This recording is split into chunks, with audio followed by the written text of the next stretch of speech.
આપણે બંધારણનો ઇતિહાસ શરૂ કર્યો હતો. તેમાં પણ સૌથી પહેલાં અમુક જે ફેક્ચ્યુઅલ ઇન્ફોર્મેશન હતી તે લીધી હતી પહેલાં વિડીયોમાં. મહત્ત્વના નેશનલ સિમ્બોલ્સ, નેશનલ પ્રાણી, પક્ષી એ બધી વસ્તુઓ જોઈ હતી. ત્યાર પછી બંધારણનું ઘડતરની જે શરૂઆત છે તેનો ઇતિહાસ જોયો હતો. અને તે ક્યાં સુધી જોયો હતો? તો 1857નો જે સ્વતંત્રતા સંગ્રામ હતો ત્યાં સુધી જોયો હતો. ત્યાં સુધી જેટલા પણ રેગ્યુલેટિંગ એક્ટ્સ આવ્યા અને જે પણ બધા અધિનિયમો આવ્યા એ જોઈ ચૂક્યા હતા. ત્યાં સુધી એટલા માટે જોયા હતા કારણ કે 1857 સુધી ભારતમાં ઈસ્ટ ઇન્ડિયા કંપનીનું શાસન હતું. ઈસ્ટ ઇન્ડિયા કંપનીના શાસનમાં ત્રાસી ગયેલી પ્રજાએ 1857માં શું કર્યું? ક્રાંતિ કરી, એટલે કે રિવોલ્ટ કર્યો. તેના કારણે અંગ્રેજો ગભરાઈ ગયા. એમને લાગ્યું કે જે દેશ પર આપણે શાસન કરેલું છે, જમાવેલું છે, તે આખો આપણા હાથમાંથી જતું રહેશે અને જે પૈસો છે, જે આખી વેલ્થ છે આપણને જે દેશમાંથી મળે છે તે પણ આપણા હાથમાંથી જતી રહેશે. તેના કારણે બ્રિટિશ તાજ પોતે આવ્યું શાસનમાં અને ઈસ્ટ ઇન્ડિયા કંપનીનું શાસન શું કરી દીધું? સમાપ્ત કરી દીધું. તો એટલા માટે હવે આપણે 1858થી લઈને 1947 સુધીનું શાસન જોવાના છે, જે બ્રિટિશ તાજનું હતું. તેના અંદર કયા કયા અધિનિયમો આવ્યા, કયા કયા એક્ટ આવ્યા, કઈ ચેન્જીસ થયા તે આપણે જોવાના છે. તો આ 90 વર્ષનો કાનૂની સંઘર્ષ છે. એક નોકરશાહી રાજ્ય વ્યવસ્થાને વિશ્વની સૌથી મોટી પ્રજાસત્તાક લોકશાહીમાં રૂપાંતરિત કરવાનો. સંપૂર્ણ કેન્દ્રીયકરણ હતું. ક્યારે? 1857માં જ્યારે બ્રિટિશ તાજના પ્રત્યક્ષ શાસનની શરૂઆત થઈ ત્યારે પ્રતિનિધિત્વના બીજ રોપાયા. એટલે કે 1857માં અંગ્રેજો જે ગભરાયેલા હતા કે ભાઈ ઇન્ડિયા આપણા હાથમાંથી જતો ના લે, ફરી વખત આવી કોઈ ક્રાંતિ ન થઈ જાય, બરાબર છે, તેનો ભય હતો. તેના કારણે તેમણે શું કર્યું? તો ભારતીયોને પ્રશાસનમાં પ્રતિનિધિત્વ આપવાની અને સારી પોસ્ટ આપવાની તેમણે શરૂઆત કરી. ભારતીયોને માત્ર સલાહકાર તરીકે પરંતુ કાયદાકીય પ્રક્રિયામાં તેમનો સમાવેશની શરૂઆત કરી. ક્યારે? 1861થી લઈને 1919 સુધીમાં ધીરે ધીરે તેમાં વધારો થયો. સ્વાયત્તા તરફ પ્રયાણ તે હતું 1919થી લઈને 1935માં. દ્વૈત શાસનની શરૂઆત ફરી થઈ અને પ્રાંતીય સ્વાયત્તા જે હતી તેના દ્વારા જવાબદાર સરકારનો ઉદય કરવામાં આવ્યો, એટલે કે જવાબદાર સરકાર બનાવવામાં આવી. ત્યારબાદ જે સત્તાનું હસ્તાંતરણ હતું તે થયું 1940થી લઈને 1947 સુધીમાં, એટલે કે બ્રિટિશ સરકારમાંથી ભારત સરકાર બની. સત્તાનું હસ્તાંતરણ થયું 47 સુધીમાં. તો હવે સૌપ્રથમ જોઈએ તે છે ભારત શાસન અધિનિયમ 1858. બરાબર. સૌથી ઉત્તમ બનાવવા માટે, ભારતીય શાસનને ઉત્તમ બનાવવા માટે આ કાયદો લાવવામાં આવ્યો હતો તેવું કહેવામાં આવ્યું હતું. બરાબર. ચાર્ટર આવ્યો હતો કોનો?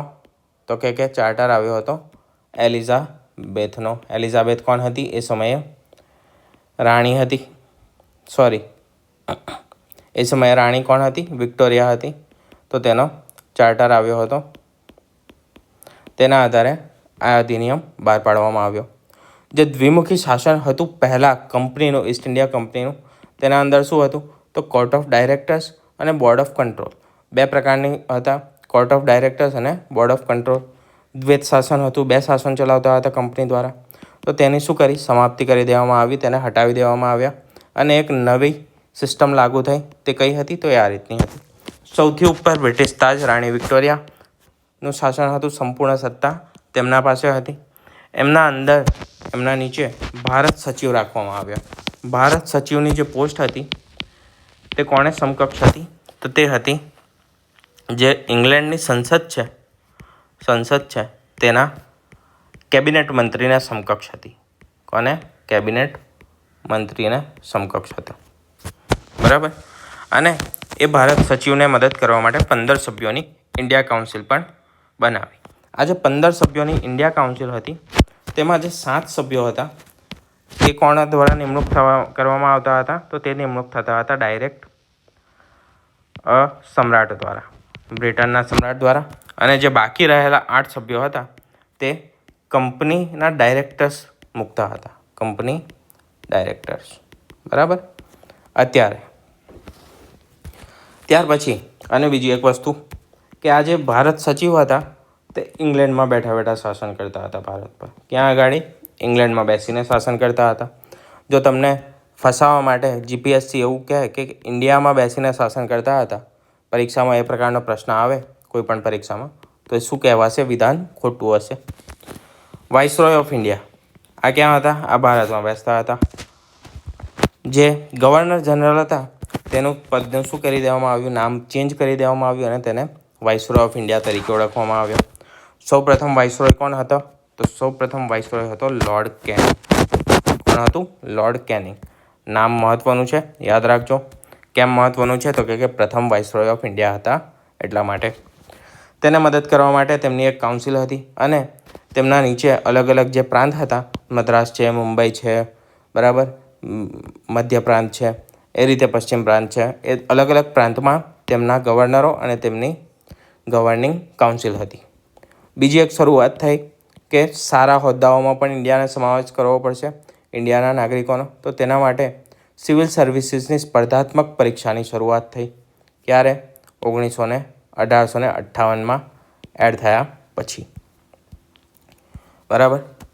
1861નો અધિનિયમ જોઈએ તો તેનાથી વિકેન્દ્રીયકરણની શરૂઆત થઈ અને પોર્ટફોલિયો સિસ્ટમની શરૂઆત થઈ. શેની? Portfolio system. પોર્ટફોલિયો સિસ્ટમ શું છે? જો ના ખબર હોય તો જે સ્પેસિફિક વિભાગ છે કોઈ એક સ્પેસિફિક વ્યક્તિને કે પછી મંત્રીને આપવો તેને કહેવાય, શું કહેવાય? Portfolio system. જેમ કે આપણું શિક્ષણ ખાતું કોના અંતર્ગત છે? હાલમાં ધર્મેન્દ્ર પ્રધાન અંતર્ગત છે. બરાબર. પછી જે એક્સટર્નલ મિનિસ્ટ્રી છે, એક્સટર્નલ મિનિસ્ટ્રી તે કોના અંતર્ગત છે? જયશંકર. બરાબર. પછી ગૃહ મંત્રાલય તો અમિત શાહ છે. એ રીતે આ શું કહેવાય? આને પોર્ટફોલિયો સિસ્ટમ કહેવાય. એક વિભાગમાં કોઈ એક જ વ્યક્તિનું મુખ્યત્વે એમને સોંપી દેવાનું, એ પ્રકારની સિસ્ટમની શરૂઆત થઈ. પોર્ટફોલિયો વ્યવસ્થાને માન્યતા મળી. વાઇસરોયને વટહુકમ બહાર પાડવાની સત્તા મળી. તો વાઇસરોયને વટહુકમ બહાર પાડવાની સત્તા ક્યારથી મળી હતી? 1861ના અધિનિયમથી. બીજી મહત્ત્વની વસ્તુ, જે પ્રતિનિધિત્વ ભારતીયોને આપવાનું હતું તેની શરૂઆત થઈ. પણ આ સભ્યો કેવા હતા? તો કે સરકારી નહીં પરંતુ ગેર સરકારી સભ્યો તરીકે. બરાબર. શેના તરીકે? ગેર સરકારી સભ્ય તરીકે સામેલ કરવાની શરૂઆત કરવામાં આવી. એટલે ભારતીયોને એમ લાગે કે ભાઈ અમે પણ શાસનમાં કંઈક યોગદાન આપીએ છીએ. બરાબર. તે પ્રથમ 3 કોણ હતા? તો તે હતા બનારસના રાજા, પટિયાલાના મહારાજા અને સર દિનકર રાવ. આ 3 વ્યક્તિઓ હતા. રાત્રે ઊંઘમાંથી પણ ઉઠીને પૂછે ને તો પણ આ 3 વ્યક્તિઓ યાદ હોવા જોઈએ કે ભાઈ ભારતીય પરિષદમાં, વિધાન પરિષદમાં, અંગ્રેજોમાં સૌપ્રથમ એડ થનારા, શાસક તરીકે એડ થનારા, નિમણૂક પામનારા વ્યક્તિઓ કોણ હતા? બનારસના રાજા, પટિયાલાના મહારાજા અને સર દિનકર રાવ.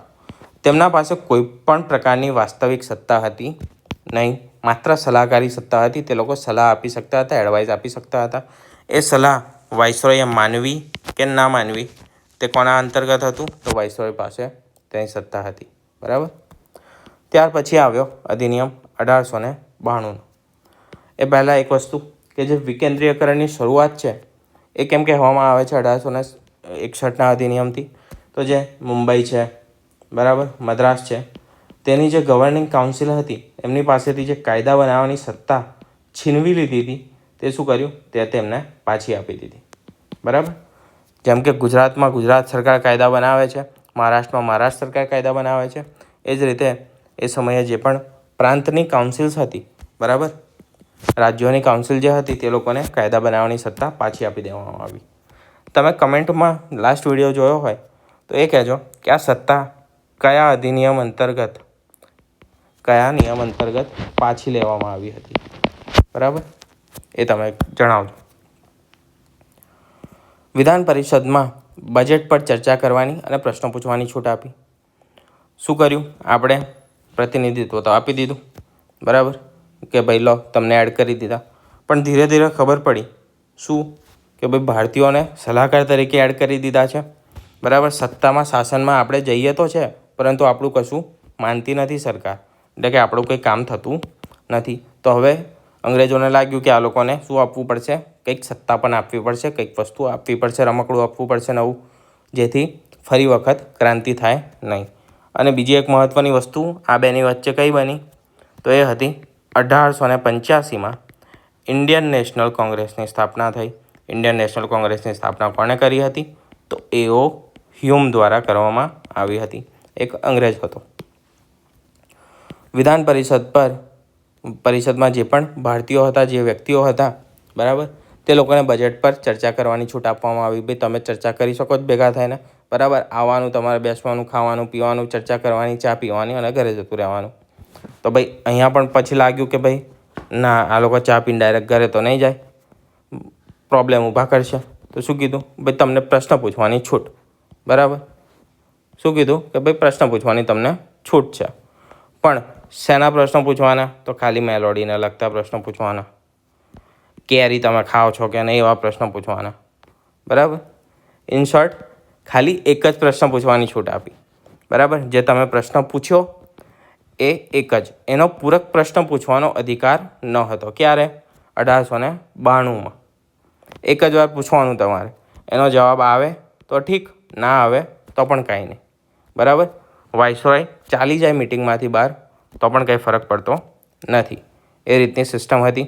તમે એમને પકડીને કે પછી જે પ્રશ્ન પૂછ્યો એનો જવાબ આપ્યો તો એનો બીજો પૂરક પ્રશ્ન પૂછી શકતા ન હતા ભારતીયો. કેન્દ્રીય અને પ્રાંતીય પરિષદોનો શું કરવામાં આવ્યો? વિસ્તાર કરવામાં આવ્યો. તેમાં શું? સભ્યો એડ કરવામાં આવ્યા. વિસ્તાર કર્યો એટલે કે સભ્યો સંખ્યા જે હતી તેને ઇન્ક્રીઝ કરવામાં આવી, તેમાં વધારો કરવામાં આવ્યો સભ્ય સંખ્યામાં, બરાબર છે. જે સભ્યો એડ થતા હતા, સંખ્યા વધી તો ખરી, પરંતુ જે એડ થતા હતા એ પણ પદ્ધતિ ચેન્જ થઈ. પહેલાં શું હતું? તો વાઇસરોય નિમણૂક કરતો હતો. વાઇસરોય શું કરતો હતો? ડાયરેક્ટ એ સભ્યોની નિમણૂક કરતા હતા. નિમણૂક,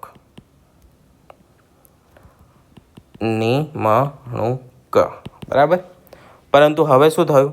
તો વાઇસરોયને કેન્સલ કરી દીધા. વાઇસરોયની નિમણૂક પર નહીં, પરંતુ વિવિધ જે મહત્ત્વની સંસ્થાઓ હતી, બરાબર, જેમ કે પ્રાંતીય ગવર્મેન્ટ હોય, બરાબર, પ્રાંતીય કોઈ સંસદ હોય કે પછી કોઈ યુનિવર્સિટીઝ હોય મહત્ત્વની, બરાબર, એમના દ્વારા, સ્થાનિક સ્વરાજની કોઈ સંસ્થાઓ હોય એ સમયની, એમના દ્વારા સભ્યોને નિમણૂક કરવામાં આવતા હતા. સભ્યોની શું કરવામાં આવતી હતી? ભલામણ કરવામાં આવતી હતી. અને આ ભલામણના આધારે જ વાઇસરોયે સભ્યોની નિમણૂક કરવી પડતી હતી. તો આ બીજી એક સત્તા ભારતીયોને મળી એમ કહી શકાય છે. ત્યાર પછી શેની શરૂઆત થઈ?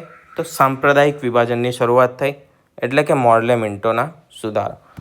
ભાગલા પાડો અને રાજ કરો, જે અંગ્રેજોની મૂળ નીતિ હતી તેનો તે લોકોએ અમલ કર્યો, બરાબર. સાંપ્રદાયિક વિભાજન કર્યું હિન્દુ અને મુસ્લિમમાં, બરાબર.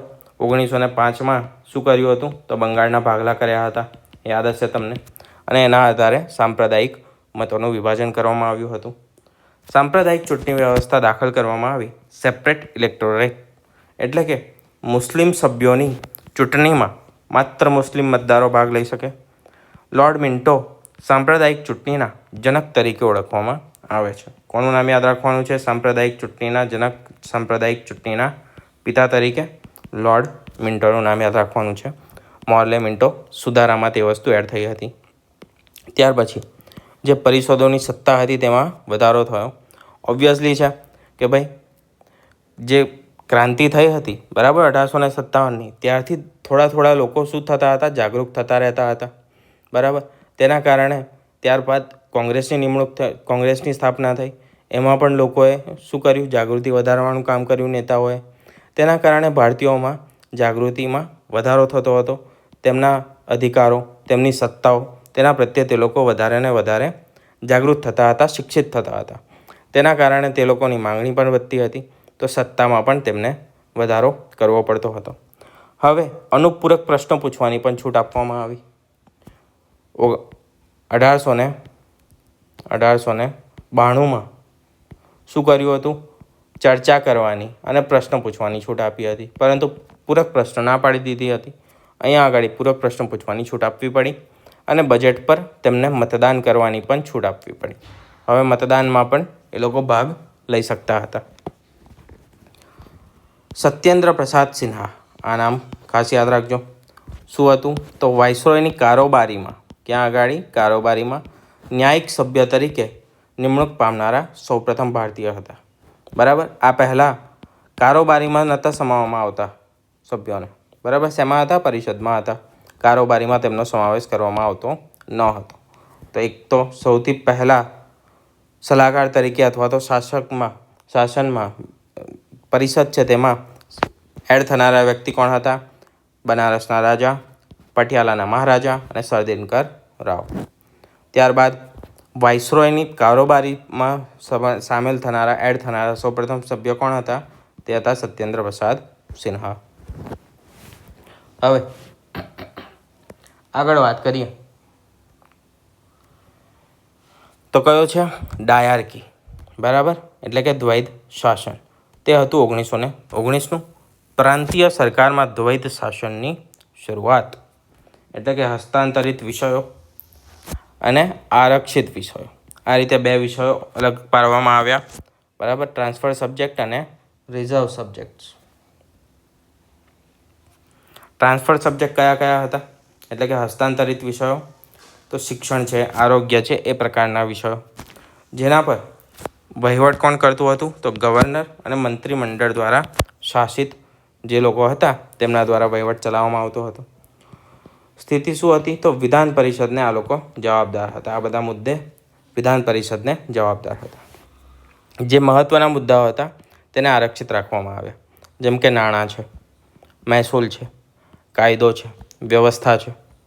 આમાં ગવર્નર અને કારોબારી. બરાબર. ગવર્નર અને કારોબારી એટલે કે એક્ઝિક્યુટિવ. આજની જે કેબિનેટ ગણીએ તે રીતનું. બરાબર છે. કેબિનેટ કહેવાય તેને ગવર્નર અને કારોબારી દ્વારા શાસિત કરવામાં આવતી હતી. અને આ લોકો વિધાન પરિષદને જવાબદાર હતા નહીં. દેશમાં સૌપ્રથમ પ્રત્યક્ષ ચૂંટણી વ્યવસ્થાની શરૂઆત થઈ. સેના અંતર્ગત 1919 અંતર્ગત મહિલાઓને સૌપ્રથમ વખત મતાધિકાર મળ્યો. બરાબર. આ 3 મહત્ત્વના પોઈન્ટ્સ છે, તમારે યાદ રાખવાના. અને જે કેન્દ્રીય બજેટ છે અને રાજ્ય બજેટ છે તેને શું કરવામાં આવ્યું? અલગ અલગ કરી દેવામાં આવ્યા. રાજ્ય પોતાનું બજેટ બનાવતા થયા. એટલે કે રાજ્યની સત્તામાં શું થયો? વધારો થયો, એમ કહી શકીએ છીએ આપણે. રાજ્યની સત્તામાં વધારો થયો. એની શરૂઆત ક્યારથી થઈ હતી? તો વિકેન્દ્રીયકરણની શરૂઆત થઈ હતી 1961માં. આ વિકેન્દ્રીયકરણનો જ ભાગ ગણાય કે ભાઈ રાજ્યને સત્તા મળી, ફાઇનાન્શિયલ સત્તા મળી, એટલે સૌથી વધારે સારી રીતે. બરાબર. રાજ્યો ઘણા બધા એવા સ્વતંત્ર થઈ શકે કે ભાઈ પોતાનું બજેટ બનાવી શકે, એમાંથી પોતાના ખર્ચા કરી શકે, ડેવલપમેન્ટલ કામ કરી શકે, કે પછી કાયદો વ્યવસ્થા પણ જાળવે. એ બધી વસ્તુઓની શરૂઆત થઈ ક્યારે? 1919ના કાયદા પછી. બરાબર. હવે બીજી વસ્તુ આગળ પ્રાંતીય સરકાર આપણે એકવાર સમજી લઈએ અને જે કેન્દ્રીય વિધાનસભા છે તે જોઈએ. બરાબર. કેન્દ્રમાં દ્વિગૃહી શાસન હતું 1919 પ્રમાણે. કેવું હતું? તો કેન્દ્રીય વિધાનસભા હતી, લેજિસ્લેટિવ એસેમ્બલી જેને કહેવામાં આવતું હતું નીચલું ગૃહ. લેજિસ્લેટિવ એસેમ્બલી, નીચલું ગૃહ એટલે આજનું લોકસભા. બરાબર છે. આજનું લોકસભા. તેમાં કુલ સભ્ય સંખ્યા હતી 145. તેમાંથી 104 જેટલા છે તે શું હતા? ચૂંટાયેલા હતા. અને 41 સભ્યો નિમણૂક પામેલા હતા. કાર્યકાળ હતો 3 વર્ષનો. બરાબર. બીજું રાજ્ય પરિષદ હતી. રાજ્ય પરિષદમાં શું હતું? ઉચ્ચ ગૃહ હતું. આને આપણે રાજ્યસભા તરીકે ગણી શકીએ. કુલ સભ્ય કેટલા હતા? 60 હતા. 34 ચૂંટાયેલા હતા અને 26 નિમણૂક પામેલા હતા. કાર્યકાળ હતો 5 વર્ષનો. અને માત્ર પુરુષો જ સભ્ય બની શકતા હતા. આ વસ્તુ યાદ રાખજો. પછી સૌથી મહત્ત્વનો ફેક્ટ જે તમારે યાદ રાખવાનો છે 1919 પછી થયો તે વસ્તુ હતી કે 1926માં લોક સેવા આયોગની સ્થાપના થઈ, જેને આપણે અત્યારે સંઘ લોક સેવા આયોગ તરીકે એટલે કે UPSC તરીકે ઓળખીએ છીએ. તેની સ્થાપના ક્યારે થઈ હતી? 1926માં થઈ હતી. બરાબર. આના પહેલાં કોઈ એક સ્પેસિફિક આ પ્રકારની સંસ્થા ન હતી કે આયોગ ન હતું. વાઇસરોય પાસે હજુ પણ વટહુકમ બહાર પાડવાની સત્તા હતી અને 75% બજેટ મંજૂરી વિના પસાર કરવાની સત્તા પણ અકબંધ હતી. એટલે કે 75% જે બજેટ છે તે વાઇસરોય પોતાની જાતે કોઈપણ મતદાન વગર પાસ કરી શકતો હતો. માત્ર 25% સત્તા કોની પાસે હતી? જે લોકો મતદાન કરે છે, જે ચૂંટાયેલા છે અને નિમણૂક પામેલા છે તે સભ્યો પાસે એટલે કે પરિષદ પાસે હતી. ત્યારબાદ આગળ સાયમન કમિશન. એના પહેલાં એક વસ્તુ કે લંડનમાં આપણે જોયું હતું કે ભારત સચિવ કોણ? ભારત સચિવ ઇંગ્લેન્ડમાંથી રાજ કરતા હતા. બરાબર છે. ક્યાંથી રાજ કરતા હતા? ભારત સચિવ ઇંગ્લેન્ડમાંથી એટલે કે લંડનમાંથી. તેમનું કામનું ભારણ ઓછું કરવા માટે બીજું એક બનાવવામાં આવ્યું કાર્યાલય, તે હતું ઉચ્ચાયુક્તનું. અને અમુક સત્તાઓ જે હતી તે ભારત સચિવ પાસેથી ઉચ્ચાયુક્તને ટ્રાન્સફર કરવામાં આવી અને એ સ્થળાંતરિત કાર્યો પર ઉચ્ચાયુક્ત જે મંત્રાલય હતો તે કાર્ય કરી શકતા હતા. બરાબર છે. ત્યાર પછી સાયમન કમિશન ક્યારે આવ્યું હતું? 1927માં આવ્યું હતું સાયમન કમિશન. 7 સભ્યોનું બનેલું હતું અને બધા જ સભ્યો કેવા હતા? બ્રિટિશ હતા. તેના જ કારણે સાયમન કમિશનનો વિરોધ થયો હતો અને શેના નારા લાગ્યા હતા? Simon go back. બરાબર. અને આ વિરોધમાં કોનું મૃત્યુ થયું હતું લાઠીચાર્જના કારણે? લાલા લાજપત રાયનું મૃત્યુ થયું હતું. સંપૂર્ણ તેનો બહિષ્કાર કરવામાં આવ્યો કારણ કે તેમાં કોઈ પણ ભારતીય સભ્ય ન હતા, જેના પરિણામે ત્યાર પછી 3 ગોળમેજી પરિષદોનું આયોજન કરવામાં આવ્યું. ક્યાં આગળ? લંડનમાં. 1932માં સાંપ્રદાયિક જાહેરાત કરવામાં આવી. કમ્યુનલ એવોર્ડની જાહેરાત કરવામાં આવી. બ્રિટનના વડાપ્રધાન એ સમયે હતા રામસે મેકડોનાલ્ડ. તેમના દ્વારા દલિતો માટે પણ અલગ ચૂંટણી વ્યવસ્થાની જાહેરાત કરવામાં આવી. આના પહેલાં સાંપ્રદાયિક ચૂંટણી ક્યારે એડ થઈ હતી? હિન્દુ મુસ્લિમની અલગ થઈ હતી 1919 અંતર્ગત. અને સાંપ્રદાયિક ચૂંટણીના પિતા તરીકે કોને ઓળખવામાં આવે છે? તો કે મિન્ટોને ઓળખવામાં આવે છે. ક્યાં જોયું હતું આપણે? આગળ અહીંયા જોયું હતું, લોર્ડ મિન્ટો. બરાબર છે. ત્યાર પછી આના કારણે જે કમ્યુનલ એવોર્ડ હતા તેના કારણે જે આંબેડકર છે અને ગાંધીજી છે તેમના વચ્ચે શું થયું હતું? તો આંબેડકરે આ કમ્યુનલ એવોર્ડને સાથ આપ્યો હતો એટલે કે તેમને તરફ હતા અને ગાંધીજી તેના તરફેણમાં ન હતા, તેનો વિરોધ કર્યો હતો. તો એના વિરોધમાં ગાંધીજીએ યરવડા જેલમાં ઉપવાસની શરૂઆત કરી અને ગાંધીજી અને આંબેડકર વચ્ચે પૂના પેક્ટ થયો, જેમાં દલિતો માટે સંયુક્ત હિન્દુ ચૂંટણી વ્યવસ્થામાં જ બેઠકો અનામત રાખવામાં આવી અને આ જે અલગ ચૂંટણી વ્યવસ્થા હતી તે શું થઈ ગઈ? ખારીજ થઈ ગઈ. ભારત શાસન અધિનિયમ 1935 આ સૌથી મહત્ત્વનો છે. આમાંથી મોસ્ટ ઓફ એટલે કે 50% કરતાં પણ વધારે સંવિધાન આપણું આજે જે છે તે અનાજ પર આધારિત છે. 50% નહીં, 75% ગણો તો પણ ચાલે. આજે એક રૂપરેખા હતી તે અનાજ પર આધારિત આપણું સંવિધાન અત્યારે પણ છે. 1919ની વ્યવસ્થા જે કેવી હતી? તો કે પ્રાંતોમાં ડાયરકી હતી અને ગવર્નરનો એકાધિકાર હતો. તે શું થયું? ચેન્જ થયું. 35ની અર્થવ્યવસ્થા કેવી બની? તો કે દ્વૈત શાસન પ્રણાલીનો અંત આવ્યો અને પ્રાંતોને સંપૂર્ણ સ્વાયત્તતા આપવામાં આવી. ગવર્નરે મંત્રીને સલાહ મુજબ જ કાર્ય કરવું ફરજિયાત રહેશે તેવું નક્કી કરવામાં આવ્યું. મંત્રીઓ વિધાનમંડળને જવાબદાર છે તે રીતે સેટ કરવામાં આવ્યું. એટલે કે જવાબદાર સરકાર જે ભારતીયો ઈચ્છતા હતા, જવાબદાર સરકારની શું થઈ? સ્થાપના થઈ તેવું આપણે માની શકીએ છીએ. વિસ્તૃત દસ્તાવેજ હતો. તેના અંદર બહુ મોટો દસ્તાવેજ હતો આ અધિનિયમ. 321 જેટલી તો કલમો હતી અને 10 જેટલી અનુસૂચિ હતી. ભારતનું જે બંધારણ છે તે આજે વિશ્વનું સૌથી મોટું લેખિત બંધારણ છે. બરાબર. તેની પાછળની વસ્તુ શું હતી કે જે મુખ્ય આધાર છે ભારત બંધારણનો તે છે ભારત અધિનિયમ 1935. એ જ એક સૌથી મુખ્ય વિસ્તૃત દસ્તાવેજ છે. એના કારણે ભારતનું દસ્તાવેજ પણ કેવો છે, ભારતનું બંધારણ પણ કેવું છે તો કે સૌથી મોટું બંધારણ છે. બર્માને ભારતથી અલગ કરી દેવામાં આવ્યું 1935ના અધિનિયમમાં. ઓડિશા અને સિંધ 2 નવા પ્રાંતની જોગવાઈ કરવામાં આવી, નવા પ્રાંત બનાવવામાં આવ્યા. 11માંથી જે 6 પ્રાંત છે ત્યાં આગળ દ્વિસદનીય વ્યવસ્થા.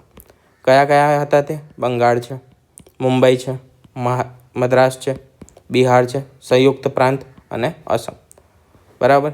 આ મદ્રાસ એટલે કે તમિલનાડુ એરિયા, બિહાર ખબર જ છે, સંયુક્ત પ્રાંત એટલે કે જે ઉત્તર પ્રદેશને એ બધો એરિયા છે તે,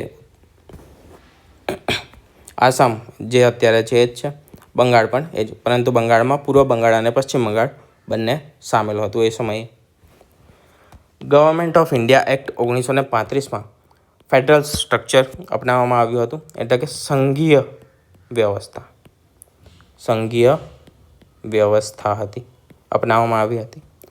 જે પણ અવશિષ્ટ સત્તાઓ છે તે કોના પાસે હતી? વાઇસરોય પાસે હતી. આજે પણ જે અવશિષ્ટ સત્તાઓ છે તે કોના પાસે છે?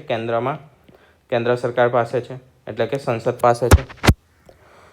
દેશી રજવાડાઓએ ઇનકાર કરતા આ સંઘીય વ્યવસ્થા ક્યારેય અમલમાં આવી નહીં, કેમ કે દેશી રજવાડાઓએ શું કીધું? તેનો વિરોધ કર્યો અને ના પાડી દીધી.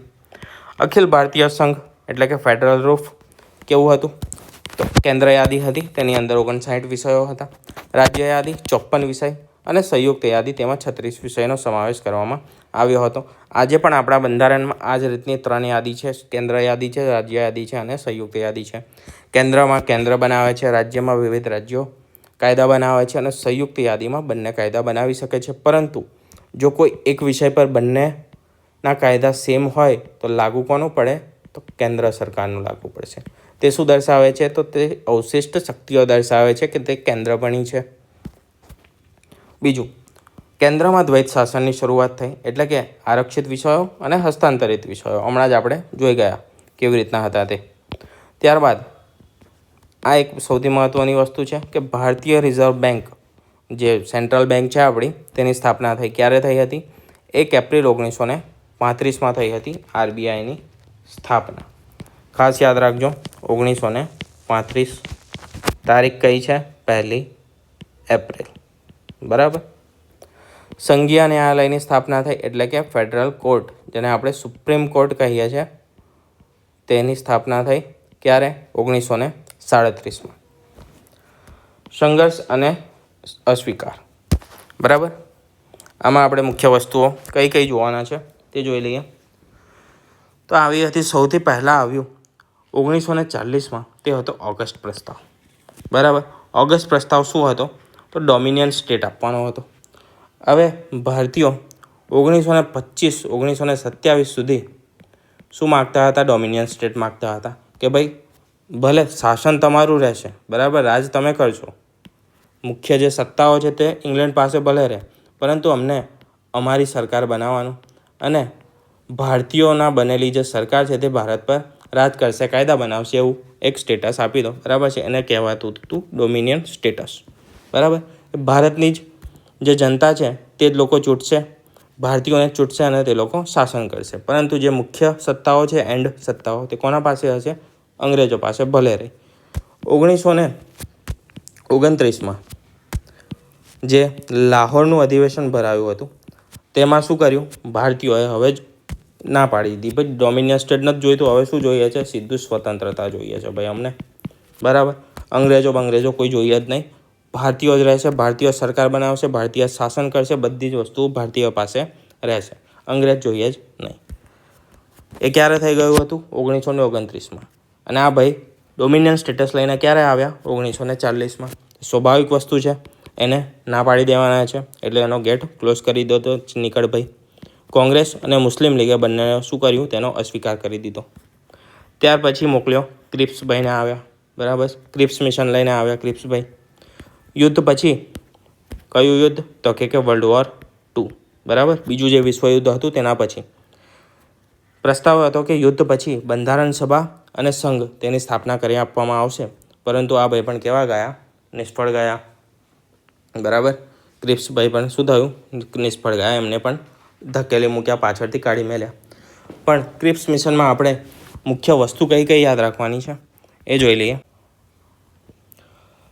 જે બધા પ્રાંત હતા, બરાબર છે, પ્રાંત અને દેશી રજવાડાઓ જે હતા તેમને અલગ રહેવાની, સ્વતંત્ર રહેવાની છૂટ આપવામાં આવી હતી. બ્રિટિશ સરકાર તેમને અલગ વ્યવસ્થા કરશે તે પ્રકારની એક જોગવાઈ હતી. બરાબર. લોકો દ્વારા ચૂંટાયેલા સભ્યો દ્વારા બંધારણ સભાની રચના થશે. બીજી જોગવાઈ આ હતી ક્રિપ્સની. અને ત્રીજી હતી કે ડોમિનિયન રાજ્યનો દરજ્જો આપવામાં આવશે. બરાબર. હવે જે ભારતીય હતા કોંગ્રેસ અને મુસ્લિમ લીગવાળા, એ લોકોનો પિત્તો ગયો. એમને કીધું તમને અહીંયા ના પાડી ઓગસ્ટમાં, બરાબર, ઓગસ્ટ પ્રસ્તાવમાં ડોમિનિયનની ના પાડી, ફરી તમે ડોમિનિયન લઈને આવી ગયા. એટલે એ લોકોને આ વખતે લાકડીથી મારીને ભગાડ્યા અહીંથી. બરાબર. ઓગસ્ટ પ્રસ્તાવમાં શું હતું, તો એક તો ડોમિનિયન સ્ટેટસ હતું, પછી યુદ્ધની સલાહકાર પરિષદની સ્થાપના કરવાની હતી, અને બીજા વિશ્વયુદ્ધ પછી બંધારણ સભાની રચના કરવાની હતી. તો આ જ તે 3 વસ્તુઓ હતી તે ક્યાં આગળ ક્રિપ્સ લઈને આવ્યો હતો 1942માં. એટલા માટે ફરી તેને ધકેલી દીધો. ત્યાર પછી એક ઇન્ડિયન હતા જે હતા રાજગોપાલાચારી. તેમને એક ફોર્મ્યુલા આપી હતી. તેમનો પ્રસ્તાવ શું હતો, મુસ્લિમ બહુમતીવાળા વિસ્તારોમાં જનમત કરીને નક્કી કરવાનું કે તે લોકો ભારતમાં રહેવા માગે છે કે પછી અલગ થવા માગે છે. શેના આધારે, તો મુસ્લિમ લીગે અલગ પાકિસ્તાનની માંગણી કરી હતી તેના આધારે. પરંતુ બંને પક્ષોએ તેનો ઇનકાર કરી દીધો. બંને પક્ષોએ ઇનકાર કેમ કર્યો, તો મુસ્લિમ લીગની જે સ્વતંત્રતાની માંગણી હતી, બરાબર, તેના કારણે કોંગ્રેસે ના પાડી દીધી. બરાબર. અને યુદ્ધની સમાપ્તિ પછી જે જનમત કરવાનું હતું વસ્તુ, કઈ હતી, જનમતની વસ્તુ હતી, તેના આધારે કોણે ના પાડી, તો તેના આધારે ના પાડી મુસ્લિમ લીગે. બરાબર.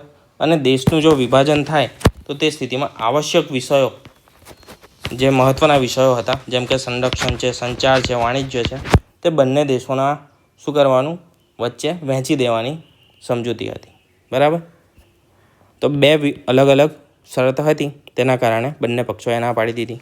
ત્યાર પછી આવી વેવેલ યોજના. કામ ચલાવ સરકારમાં હિન્દુ મુસ્લિમ સમાન પ્રતિનિધિત્વ આપવામાં આવ્યું. બરાબર. પણ આ પણ શું કહ્યું, નિષ્ફળ ગયું વેવેલનું પણ. ત્યાર પછી ઐતિહાસિક વળાંક આવ્યો, તે હતો કેબિનેટ યોજના, કેબિનેટ મિશન યોજના.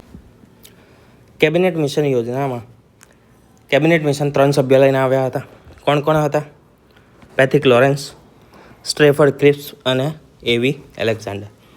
નામ યાદ રાખવા જરૂરી છે, મહત્ત્વના છે, તો નામ યાદ રાખજો. પેથિક લોરેન્સ, સ્ટ્રેફર્ડ ક્રિપ્સ અને એવી એલેક્ઝાન્ડર. એ લોકોએ શું કીધું, તો અખંડ ભારત સંઘની રચના, કેન્દ્ર પાસે માત્ર વિદેશી સત્તા, રક્ષા અને સંચારના વિષયો હશે. દેશનું બંધારણ ઘડવા માટે સંપૂર્ણપણે ભારતીયોની બનેલી બંધારણ સભા એટલે કે કોન્સ્ટિટ્યુઅન્ટ એસેમ્બલીની રચના કરવામાં આવશે. અને તમામ પક્ષોના સહયોગથી કામચલાઉ સરકારની સ્થાપના કરવામાં આવશે. અન્ય જે તમામ વિષયો છે અને અવશિષ્ટ શક્તિઓ છે તે કોના પાસે હશે, રાજ્ય પાસે હશે. બરાબર છે. આ વસ્તુ કહેવામાં આવી કેબિનેટ મિશન યોજના અંતર્ગત. એના આધારે આગળ કામચલાઉ સરકારનું એક સ્વરૂપ બન્યું. 2 સપ્ટેમ્બર 1946ના રોજ પ્રમુખ ભારતીય નેતા અને મુસ્લિમ લીગના નેતા, 26 ઓક્ટોબરથી મુસ્લિમ લીગના નેતા પાછળથી જોડાયા હતા. જવાહરલાલ નહેરુ ઉપસભાપતિ, વિદેશ મંત્રી અને વડાપ્રધાન હતા. વલ્લભભાઈ પટેલ ગૃહ અને સૂચના પ્રસાર મંત્રી હતા. ખાદ્ય અને કૃષિ મંત્રી હતા રાજેન્દ્ર પ્રસાદ. બલદેવસિંહને રક્ષા અને રાજગોપાલાચારીને શિક્ષા આપવામાં આવી હતી. 16 ઓગસ્ટ 1946ના રોજ મુસ્લિમ લીગે પ્રત્યક્ષ કાર્યવાહી દિવસ ઉજવ્યો અને લીગમાં પાછળથી જોડાઈ, પરંતુ બંધારણ સભાનો બહિષ્કાર ચાલુ રાખ્યો. અંતિમ વિભાજન અને સ્વતંત્રતા ક્યારે થયું, તો માઉન્ટ બેટન યોજના આવી 3 જૂન 1947ના રોજ. ભારત અને પાકિસ્તાન 2 ભાગલા પડ્યા. પશ્ચિમી સીમાંત પ્રાંત સિલહટ, જનમત અને પશ્ચિમી પંજાબ અને પૂર્વીય બંગાળ પાકિસ્તાનમાં ભાગે ગયા. લાસ્ટ આવ્યો ભારતીય સ્વતંત્રતા અધિનિયમ 1947. 15 ઓગસ્ટ 1947થી 2 ડોમિનિયન એટલે કે 2 સાર્વભૌમિક રાષ્ટ્ર દેશ સ્વતંત્ર થયા. એક હતું ઇન્ડિયા અને બીજું હતું પાકિસ્તાન. પાકિસ્તાનમાં કયા કયા પાર્ટ હતા એ આપણે હમણાં જોયું. બીજી વસ્તુ કે બ્રિટનના જે સમ્રાટની શાહી ઉપાધિ હતી તેમાંથી ભારતનો સમ્રાટ જે હતો તે ઉપાધિ શું થઈ ગઈ? નાબૂદ થઈ ગઈ. બંને દેશોએ બંધારણ સભાનો સંપૂર્ણ સાર્વભૌમ સત્તા મળી અને બ્રિટિશ સંસદનો હસ્તક્ષેપ કેવો થઈ ગયો? 0 થઈ ગયો, શૂન્ય થઈ ગયો. 18 જુલાઈ 1947ના રોજ બ્રિટન સમ્રાટે આને સ્વીકૃતિ આપી હતી. શેને? 1947ના અધિનિયમને સ્વીકૃતિ આપી હતી. બરાબર છે. પાકિસ્તાનમાં કયા કયા જિલ્લા ગયા? તો પાકિસ્તાનમાં જે ગયા તે હતા એક પૂર્વી બંગાળ. બરાબર છે, તે પૂર્વી પાકિસ્તાન બન્યું હતું. ઉપરાંત પશ્ચિમી પંજાબ હતું, સિંધ હતું અને સિલહટ હતું. બરાબર છે, સિલહટ જિલ્લો. આટલા ભાગ બન્યા પાકિસ્તાનના અને એના સિવાયના તમામ બન્યા ભારતનો ભાગ. તો આ હતું આપણું સ્વતંત્રતા સુધીનું જે બંધારણનો ઘડતરનો ઇતિહાસ. બરાબર છે.